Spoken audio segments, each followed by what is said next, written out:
오늘 성경 말씀은 성령님의 사역, 성령님은 무슨 일을 하시는가에 대한 말씀이에요. 우리가 삼위일체 하나님을 믿는데 아버지 하나님, 성부 하나님, 성자 예수님, 성령 하나님, 이 삼위일체 하나님을 믿습니다. 하나님 아버지께서 우리를 향한 구원의 계획을 설계하시고 디자인하시고 계획하신 분이라면 성자 예수님은 이 땅에 오셔서 이 구원 계획을 십자가상에서 성취하신, 완성하신 분이고, 이 구원의 사실을 우리 마음속에 깨달아지게 하는 분, 감화, 감동, 깨달아지게 하시는 분이 성령 하나님이에요. 오늘 이 성경 말씀 고린도전서 2장은 성령님의 사역에 대해서 우리에게 설명을 하고 있습니다. 성령님께서 이 하나님의 지혜, 성경 말씀, 구원의 도리, 이 진리를 성령님이 우리를 조명해 주신다, 깨우쳐 주신다, 깨닫게 해 주신다, 그렇게 하는 말씀이에요. 8절에 보면 이 세상의 지혜하고 하나님이 주시는 지혜가 다른 거예요. 여러분, 이 지혜는 이 세대의 통치자들이 한 사람도 알지 못했다.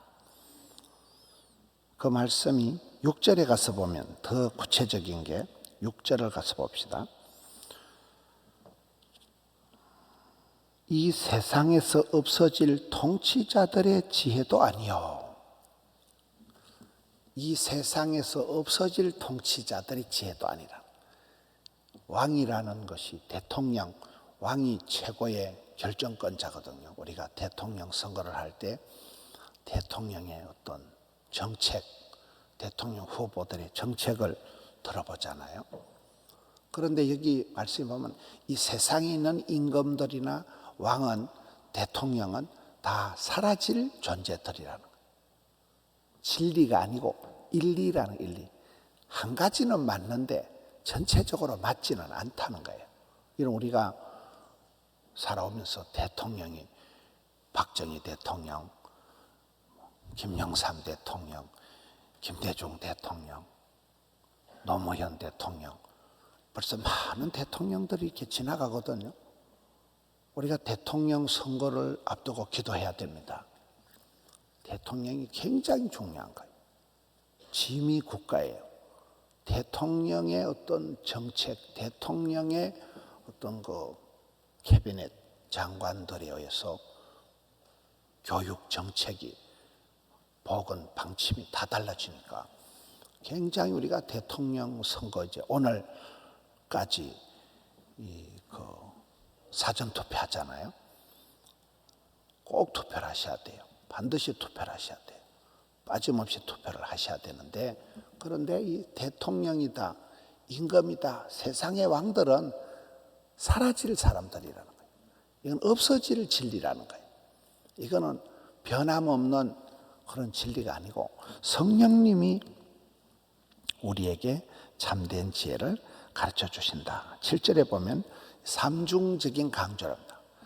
엄밀한 가운데 있는 하나님의 지혜다. 이 엄밀하다는 것은 비밀스럽다, 오묘하다, 아주 이렇게 신비하다, 그걸 엄밀하다, 비밀스럽다, 아주 기가 막힌 그런, 여러분 비밀번호를 눌러야 문이 열리고 하잖아요.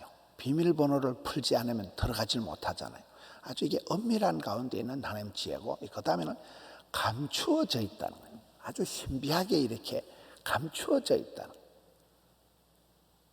아주 이렇게 같은 삼중적인 강조예요. 엄밀하다, 비밀스럽다, 감추어져 있다, 아직 다 사람들이 모른다는 거예요. 보물이 이렇게 숨겨져 있다는 거예요. 하나님이 우리의 영광을 위하여 만세전에 미리 정하신, 하나님께서 미리 예정 설계하신 하나님의 작품, 이게 지혜라는 거예요. 아주 삼중적으로 강조를 하고 있습니다. 10절에 가서 보면 오직 하나님이 성령으로 이것을 우리에게 보이시는데, 성령님을 통해서 우리가 하나님의 지혜를 깨닫게 되는데, 성령님은 모든 것 곧 하나님의 깊은 것까지도 통달하시느니라. 성령으로 말미암아서 우리가 비로소 깨닫게 된다는 거예요. 깊은 것까지도 전체적으로 우리가 보게 된다는 거예요. 성령님이 이렇게 역사하신다는 거예요. 11절에 가서 보면 사람의 일을 사람의 속에 있는 영에 누가 알리요? 하나님의 일도 하나님의 성령님 외에는 아무도 알지 못한다. 성령의 감동을 받은 사람이 하나님의 일을 알 수가 있다. 12절에 이렇게 분별을 얘기하는, 분별을.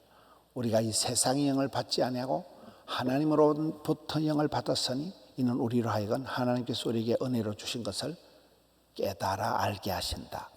분별하게 하신다. 세상의 영과 하나님의 영을 분별하게 하신다. 14절 같은 말씀이에요. 육에 속한 사람은 하나님의 성령의 일들을 받지 아니하나니 이는 그것들이 그에게는 어리석게 보이며 또 그는 그것들을 알 수도 없나니 그러한 일은 영적으로 분별되기 때문이라. 성령에 속한 사람만이 영적인 분별을 할 수 있다는 얘기입니다. 마지막 16절. 성령의 감동을 받은 사람이 바로 예수님의 마음을 가질 수가 있다. 누가 주의 마음을 알아서 주를 가르치겠느냐? 우리가 그리스도의 마음을 가졌느니라. 성령을 받은 사람, 성령의 감동을 받은 사람만이 예수님의 마음을 품을 수가 있는 거예요. 예수님의 마음, 성육신 하신, 말씀이 육신이 되신, 낮아지신, 겸손해 주신 예수님의 마음, 십자가의 사랑. 십자가는 뭐예요? 자기를 희생하고 자기를 죽이는 곳이에요. 엄마와 같이 엄마가 나를 위해서 늘 희생해 주듯이, 아빠가 나를 위해서 늘 수고해 주시듯이, 이 십자가의 마음은 희생해 주시는, 수고해 주시는 마음이고, 성육신의 마음은 낮아지시면 그 예수님의 마음을 우리가 품게 된다는 거예요. 생으로 날로 해가지고는 감정적인 사람, 혈기가 있는 사람이지만은 성령에 속한 사람은 마음의 흐름이 다른 거예요. 예수님의 마음을 품고 영을 분별하고 하나님의 일을 알고 하나님의 깊은 것까지도 깨닫고. 그래서 여러분, 우리가 사도행전은 성령행전이다 이러잖아요. 힘으로 능으로 깡으로 안 되고 오순절에 오직 성령이 임하니까 아주 무식한 베드로가 너무 말을 잘해가지고 설교 한 판 했는데 3,000명이 회개하고, 내게 은과 금은 없지만은 예수님의 이름의 권세로 안전병이를 일어나라 일으키고 기적을 행하잖아요. 성령에 이끌려서 바울이 위대한 사역을 하듯이 성령님이 큰 역사를 이루시는 것을 우리는 이 성령을 사모해야 돼요. 누가복음 11장 13절에 구하라, 찾으라, 두드리라. 구하는 자에게 좋은 것을 성령을 주시지 않겠느냐. 성령의 충만함을 받으면 시와 찬미와 신령한 노래가 터져 나오고 피차 복종하고 범사에 감사하고 자녀들이 순종하고 부부간에 사랑하고 존경하고, 이게 가능한 거예요. 우리는 성령님을 근심되게 하지 말고 아버지 하나님, 성부 하나님, 성자 예수님, 성령 하나님, 이 삼위 하나님을 우리가 믿어요. 집에 갔을 때 할머니가 그 하시는 사랑이 조금 다르고 아버지가 하는 사랑이 조금 다르고 엄마가 나를 챙겨주는 게 다르잖아요. 어떨 때는 할머니가 좀 귀찮기도 하고, 어떨 때는 아빠가 좀 무섭기도 하고, 어떨 때는 엄마가 막 징그럽기도 한 거예요. 그래도 엄마가 좋지만은 또 그럴 때도 엄마가 제일 징그러워. 어떤 사람은 지옥이 어디냐? 앞에도 엄마, 옆에도 엄마, 뒤에도 엄마가 있는 데가 지옥이라는 거예요. 맨날 잔소리하고 뭐라 하니까. 그런데 아기들이 아플 때, 무서울 때 제일 먼저 찾는 게 누구예요? 엄마. 엄마의 사랑이 그러하듯이 아빠가 또 그러한 존재예요. 할머니도 그러한 존재예요. 할아버지도 그러한 존재예요. 그래서 성부, 성자, 성령 하나님을 이게 이해하기가 어려워요. 이걸 알아듣도록 설명을 하면 이단이라 하더라고요.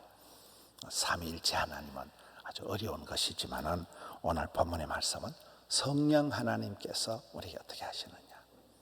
성령 하나님이 우리를 감동시켜 주시고 깨닫게 해 주시고 우리의 마음을 조명해 주시고 분별하게 해 주시고 예수님의 마음을 품게 만들어 주는 성령님이 혈기와 고집과 이런 게 아니라 성령의 소욕, 성령의 기쁨, 성령님의 감동을 받게 해주시기 때문에 우리 3월 한 달 동안 새학기 춘 3월에 성부, 성자, 성령 하나님의 이 삼겹줄 사랑을 통해서 3월 달을 잘 감당하는 우리 온 가족들, 포도원의 건속들 되시기를 주님의 이름으로 축원합니다.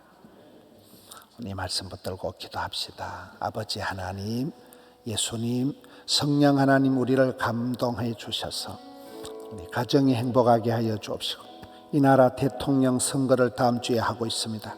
아버지 하나님 우리나라를 지켜주시옵시고 세계 선교 감당하는 대한민국 되게 해 주옵시고 아버지 하나님 우리 포도원 교회가 주의 기쁨이 되고 복음 전도하는 교회 되게 하여 달라고 주여 한번 외치고 통성으로 기도합시다. 주여.